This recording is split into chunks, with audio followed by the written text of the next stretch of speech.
The more relationships, the more good relationships that you have in the community, people are going to refer business to you, and it just becomes this thing where it's like like you said, it's like a snowball, right? Like it just keeps coming downhill, and then all of a sudden you're not even working for your referrals. You're not even working for these things, but you've just got these great relationships that you've built on these principles that end up going quite a long way. People like to do business with people that they like. I think about my experiences, and whenever I choose to, whenever I'm buying, when we've gone to buy a car or furniture or really just kind of anything in general, I like to do business, or I like that transaction to happen as, me being the customer.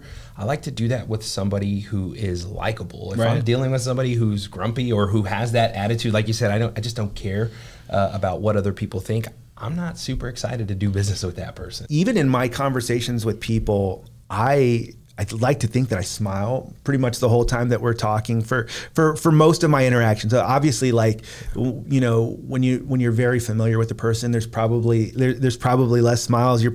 But like when I go and I'm networking or anything like that, I'm walking around with a smile and just making sure that I seem approachable, or I seem like someone that they would want to talk to. And it's weird. It kind of goes against like a lot of the nature of people is to kind of be guarded and not smile.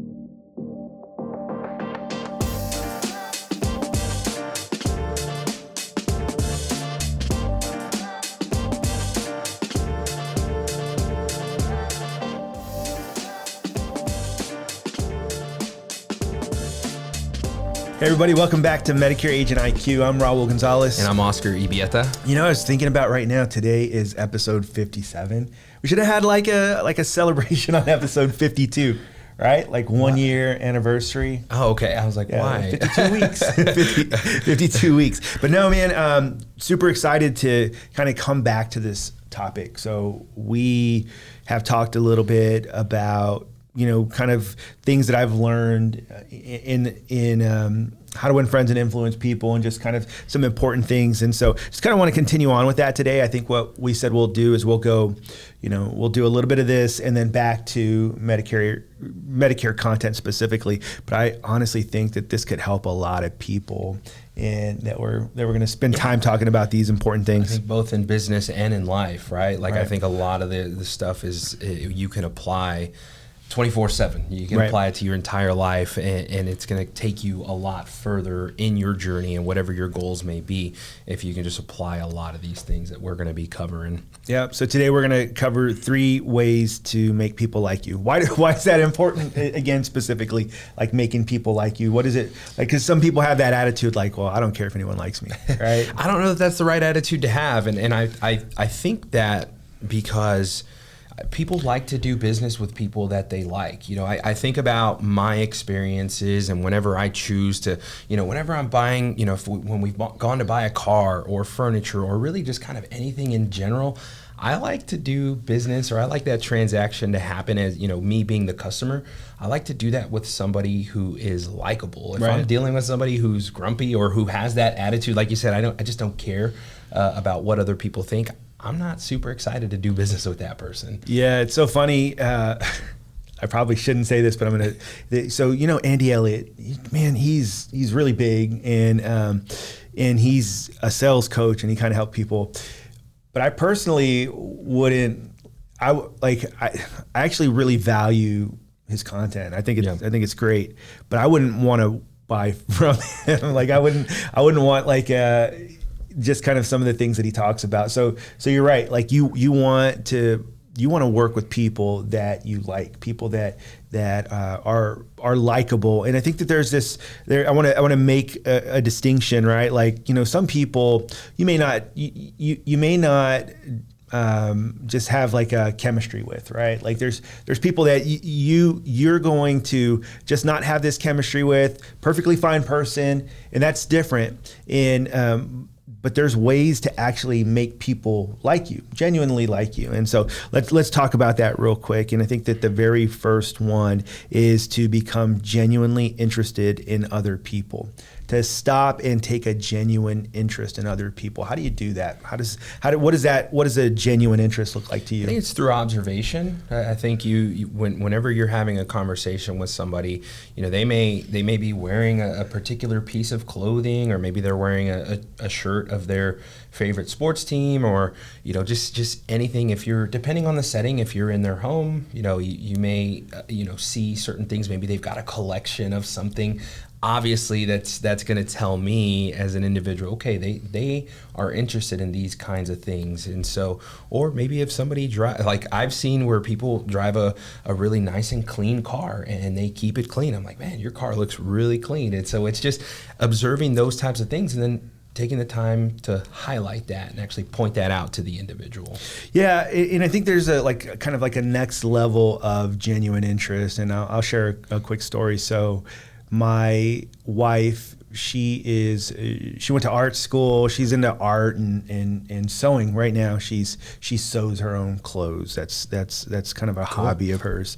And she was telling me that the guy who does our pest control was up in her sewing room, and he was like, "Wow, this stuff is really cool." And he started asking all these questions, and he was just like, genuinely interested. He was like, "So you make all this stuff? Like, you make your own clothes? Like I didn't even know people could do that, right. And this and that." So he starts asking all these questions, and he was genuinely interested in what she was doing. And so she actually, now she's like, "Man, I really like that kid. He's great. Let's we're going to make sure that we continue using this company, and we can continue using him because he genuinely was interested in what we were doing." So it's going kind of like that next level and asking these questions that if you were actually interested in something, right? Like, so if we're talking sports and that's something that you're into, but you could do that with anything, and just you could just ask people questions about what they're doing. So. Yeah, I agree. And it made me think of a time, we bought some furniture for our kids' bedrooms, and the person who delivered it and came to install that furniture, he when he walked into our house, we had, I've got a jersey framed, an autographed jersey framed of someone who played for the Pittsburgh Steelers, and this guy's a big Steelers fan, right? And he just kind of very similar to the story that you just told, right? He just took an interest in that, and he wanted to know the story behind the jersey and kind of how it came to be and all that stuff. And he was just a really nice guy. And so we decided, when we were going to use him again in the future, we were going to actually request this same person, because the service that he gave us was, one, it was excellent service, but he was also just a genuinely nice person. We took a liking to him, and I feel like it's easy to do the opposite of that. Like, he could have easily just chosen to just come in, do his job, install the furniture, assemble it, whatever it is, and kind of be on his way and move on to the next house, the next stop that he's got. But he didn't. I feel like that's what sets him apart. And I feel like he doesn't even know, or maybe he didn't. He's not doing that intentionally. He was genuinely interested in the stuff that we had there in our house. And here's the thing: what if you can ask those questions even if you're not a Steelers fan? Right? Like, this is where I think where we can get, where we're saying, hey, look, regardless of what the subject is, I can find something and just start asking questions about it, like, and start genuinely engaging with it. It could be about something like that I'm not interested in, like sewing. Yeah. It could be something, regardless of what the subject is, we can start asking questions and just be genuinely interested in what that other person is what's important to them. And then you can find some common ground. They'll probably, even if you're not into sewing, you can be genuinely intrigued by the fact that people are doing it. Like, there's ways to do that. You can ask people questions about their interests. And like, for us, it's easy, right? Like, for a lot of guys, we can find interest in sports, right? Yeah. But what if the guy because that's a lot of times where we meet, with even when we meet male seniors, right? Like, a lot of times,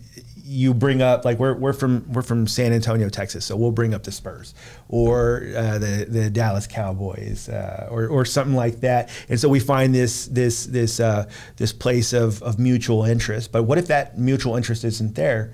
Find something else to ask them questions about, to be interested about, because people, they want to talk about what they're interested in. And we've all been in these situations where you're having a conversation with someone, they ask you a bunch of questions about yourself, never really tell you about them. And when they walk away, you walk the other way thinking, wow, what a great person. Like they weren't talking about themselves at all. But the fact that they were asking you questions about yourself, about your interests, you couldn't help but like them. And I think that's the point of all of this is that we can genuinely become interested in other people. Yeah, I had a professor in college who once said, and it stuck with me, he said, what's the best way to get somebody to like you? And nobody really knew the answer, but he said, ask them questions about themselves. Give them an opportunity to open up and talk a little bit about themselves and their interests. And that's gonna, just like you said, you know, you're gonna walk away from that conversation and say, wow, I really like that guy. But what does that do for you, right? What does that do for you, the individual? If somebody comes up to you and they're asking you those questions about what your interests are or whatever it may be, and they're just trying to get information out of you, and it gives you the opportunity to talk about something that you're passionate about, something that you like, you're gonna walk away from that feeling good about it and say, wow, I really like that person. You know, he took a genuine interest in my interests. And so it goes a long way, you know, again, I said it earlier, right? In your journey and whatever path, if you can practice that and you can implement that into your daily life, it's only going to benefit you. Yeah, it goes a lot further than your Medicare sales career. Yeah, absolutely. It's something for life, and it's really cool. I think I always think about the fact that you know, I've known Oscar now for 11 years.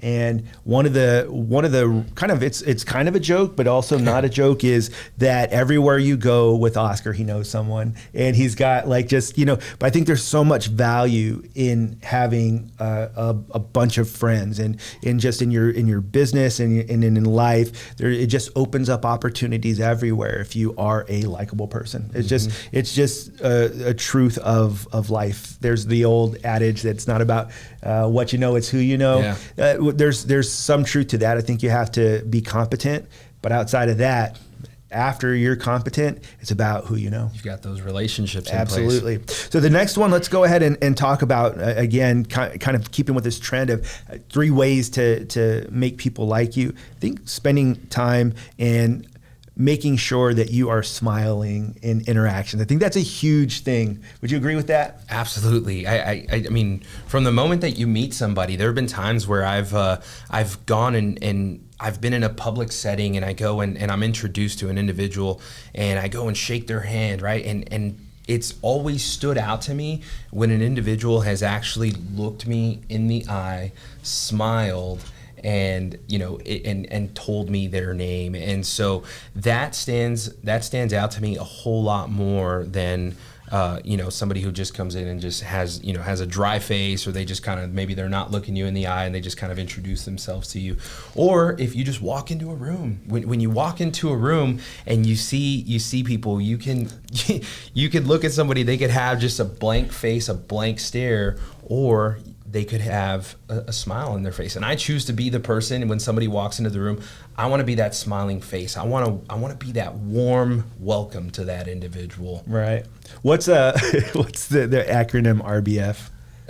Sorry. Yeah, RBF. Yeah. Figure that out. It's Google resting that. face. It's not good. But a lot of times people don't realize that when they are not smiling and people look over to them, they look angry. They just kind of look like there's something that has bothered them. And they're, you know, and it's this really weird thing, because it's unintentional, or usually it's unintentional, right? But you're less approachable. People maybe don't want to talk to you. But even in my conversations with people, I I'd like to think that I smile pretty much the whole time that we're talking for most of my interactions. So obviously, like, you know, when you're very familiar with the person, there's probably less smiles. You're probably, but like when I go and I'm networking or anything like that, I'm walking around with a smile and just making sure that I seem approachable, that like, or I seem like someone that they would want to talk to. And it's weird. It kind of goes against like a lot of the nature of people is to kind of be guarded and not smile. And so some of these things we have to go against our nature. Some of these things we have to go against kind of our natural inclination to not smile. And at first it seems like you're trying hard, and then it just becomes this natural thing. Like oh man, this guy's just smiling all the time, right? Yeah, I feel like that's something that comes natural to me. I like to be warm. I like to be inviting. I like to be inclusive. I don't want anybody to feel like they're ever being excluded or being left out, because I don't know, I guess my mindset has always been, what if that was me? You know, wouldn't I want to come into a room or talk to an individual who's got a smiling face, who's got a warm smile, who's welcoming, who's inclusive? I would love that for me. So I try to be that for other people as well, right? I want to make sure that I make them feel warm and included and just kind of comfortable in the setting. And I think another piece that goes hand in hand with the smiling, I think it's eye contact. I think that's super important, because it means if you're in a conversation with somebody and you're not making eye contact, and I don't mean you need to be staring them dead in the eye the entire time throughout the conversation, but you want to make sure that you are making eye contact, because what that tells the individual that you're having the conversation with is that you're engaged with whatever it is that they're saying. And I kind of tend to smile and kind of nod as I'm having the conversation with them, just so I'm letting them know, I'm kind of reassuring them that I am engaged and that I am listening to everything it is that they're saying. So I feel like that goes a long way, as opposed to not doing those things and you know, just kind of looking the other way or not looking them in the eye when you're having the conversation with Absolutely. them. You know what? I want to bring up you sent me a text the other day. You were watching the YouTube video of us doing this podcast, and you sent me a message. You're like, every time this is the face that you make, and every time I think you're what you're trying to tell me is that I need to shut up and stop talking or something, right? But and then my response was, no, honestly, like I was probably randomly like just thinking about randomness and not thinking I wanted you to stop talking. And it's these that is, I mean, and we know each other very well. Like we're very familiar, Oscar and I. And so what does that say? If I know someone super, super well, and when I'm not smiling, people are naturally self-conscious. Like it's just we're always, you know, most of us, you know, there's some people who are kind of beyond us, where they're like, I just don't care, you know. And I think, man, good for you. I wish I could just not care whatsoever. But some people they do care, and so they're going to be looking at you. If you're in the middle of a conversation and you're not smiling, they might take that as you not liking them or not liking what they say, or man, do I have bad breath? Whatever. Like there's so many different thoughts start running through their mind. Yeah. So I think that kind of giving people that assurance and saying, hey, you know, with your smile, you're saying a lot. Yeah. Man, I'm enjoying this conversation. I'm enjoying being here, and that goes a really long way. I think about, I keep smiling because I'm thinking about my daughter. She's 10 months old, and so it's so funny because she's always just got this blank stare on her face, and it's almost like, especially when she meets a stranger, but even with us sometimes, right? Even with me and my wife, she'll just kind of just stare at us. No smile, just and my wife and I kind of have to step back and be like, what's going on with her? But it's so funny when a stranger comes and tries to engage with her, and they're like, you know, what you normally do with a baby. Hey, baby, how are you doing? You know, you try to get them to smile, and she's just got this stare on her face, and it's almost like she's just kind of observing them and trying to get a read on them, and then after a few seconds, she'll throw out a little smile. And I just think it's the funniest thing because I'm like, what is she doing? Like, what's going through her head? And I'm sure, again, she's a 10-month-old baby, but in her mind, right, she has no clue that she's got this blank stare on her face. But what is the individual thinking? They're like, oh gosh, is she scared of me? Am I frightening the baby? And really, no, she's just kind of getting a read on the person. Yeah, and then imagine that at 40. Yeah, like because that's a lot of times what we end up doing is we don't smile at other people. It's not a great look. And so on to the next one, kind of the last of the three for today. And it's kind of probably be a shorter one, but remember that a person's name is to that person the sweetest sound in any language. And basically there are so many people that you talk to, and what they will tell you is, I have the hardest time remembering names. And I would challenge you to reword that. You have the hardest time caring enough to remember that other person's name. And I think that's the truth. And what you're saying when you don't remember someone's name when you met them is that I don't find this introduction valuable enough to remember your name.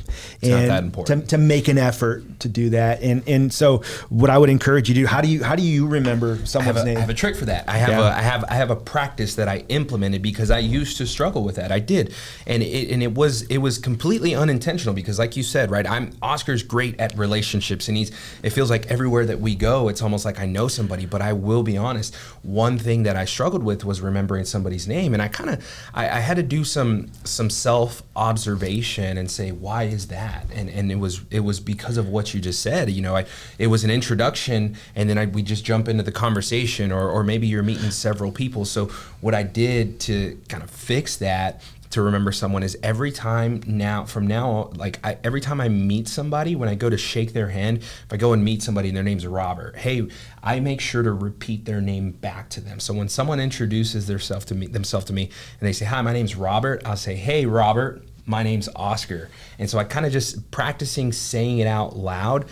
I don't know what it is about it, but it's actually helped me kind of retain knowing their name. And so I've done that, but also I kind of try to make it a point to repeat their name at some point within the next few minutes. So, right. I'll come back around and say, hey, Robert, and then I'll just kind of revisit something that we talked about just a few minutes ago, just so that it kind of stays fresh on my mind, and I'm starting to drill it into my head that I'm remembering their name. I think there's a lot of value in using somebody's name over and over again, just kind of as much as, I guess there's probably a point where it's too much, but usually in a conversation, especially with someone new, I will be like, Oscar, I do think that's a good idea, or something, and I'll use your name probably more than I would as we get more familiar with each other. And people do enjoy the sound of their own name.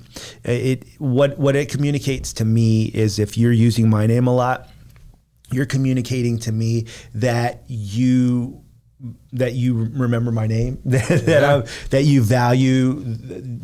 value my relationship, this kind of budding friendship that we have, because obviously you're taking the time to use my name. And it's just, again, like you said, or like the way that Dale Carnegie explains it, it's the sweetest sound, like to hear your own name. Or there was a study that was done, and this was back in when they were making the book How to Win Friends and Influence People, and they always talked about it's the number one most used word in every conversation was I, and the other one was my. Like, it was basically, people love to talk about themselves. They love to hear their name. People let's face it, people love themselves. No, it's the truth, right? Yeah. Who's number one? It's you. You got to, before you go and take care of anybody else or anything else, you got to take care of yourself. And so you are the most important thing to yourself. So yeah, you love hearing your name. You love having an opportunity to talk about yourself.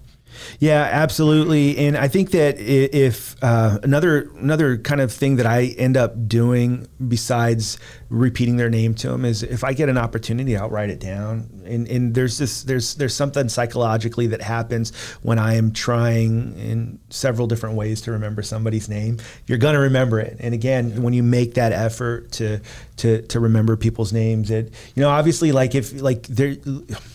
I'll tell people, because when I go back to the part where I tell people, well, obviously you just didn't care enough. It's like, well, like if you met like this like stunningly attractive person, you would absolutely remember their name, right? Because that person was valuable enough to you to remember that. So I think that if we take that time and give everyone that same value, it would go a long way in these relationships. Mm-hmm. So really, those are the three main topics that I wanted to cover today. And we're gonna, again, every other week we'll come back to some of this. I think that this will help us in our sales journey. How does it actually work? How does it translate over to Medicare? Let's talk about that for just a second.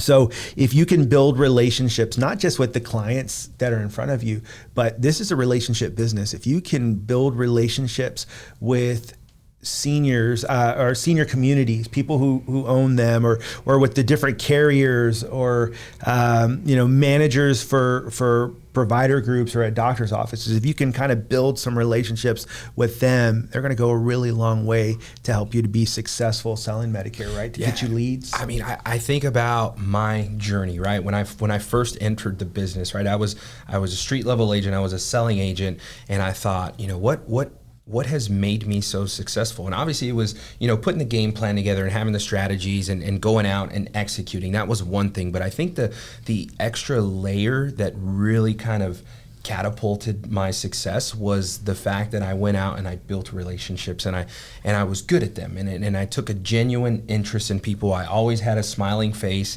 and so doing those things, I think the business gets easier. It gets so much easier the longer that you're doing this. If you're doing these things right and you're implementing these practices, I promise you that getting business gets a lot easier, right? I feel like getting to 10 sales in my first couple of years doing this, getting 10 sales in a month was a lot of hard work. I feel like nowadays getting to 10 sales is so much easier because now it's just referrals. I'm getting phone calls because of all of the relationships that I've built throughout the years. People trust me, people like me, and so they remember me. So whenever there's an opportunity to send a referral or to give a referral, they're quick to give my name out. Yeah, they want it. It's like they want to do that. They want to, oh man, I would love to talk to my friend Raul. I would love to talk to my friend Oscar. I want to, if any opportunity comes up to help my friend, I'm going to help them. And there's a lot of people that do that. So if we can, the more relationships, the more good relationships that you have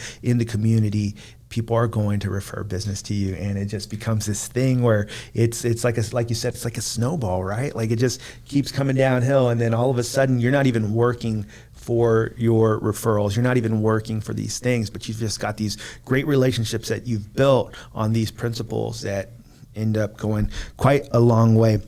Don't be transactional. I guess I'd say that, right? It's not just a transaction. You're actually be genuine, build that relationship, and it's going to lead to a lot more success on your journey. Absolutely. So guys, we just don't hesitate to reach out to us on social media, on YouTube. Feel free to get in contact with us. There's several ways. We've got a Medicare Agent IQ website that you can also look into, get more tips and tricks. But we are here to help agents to be successful selling Medicare. So until next time, go out there and apply some of these principles and build some strong relationships.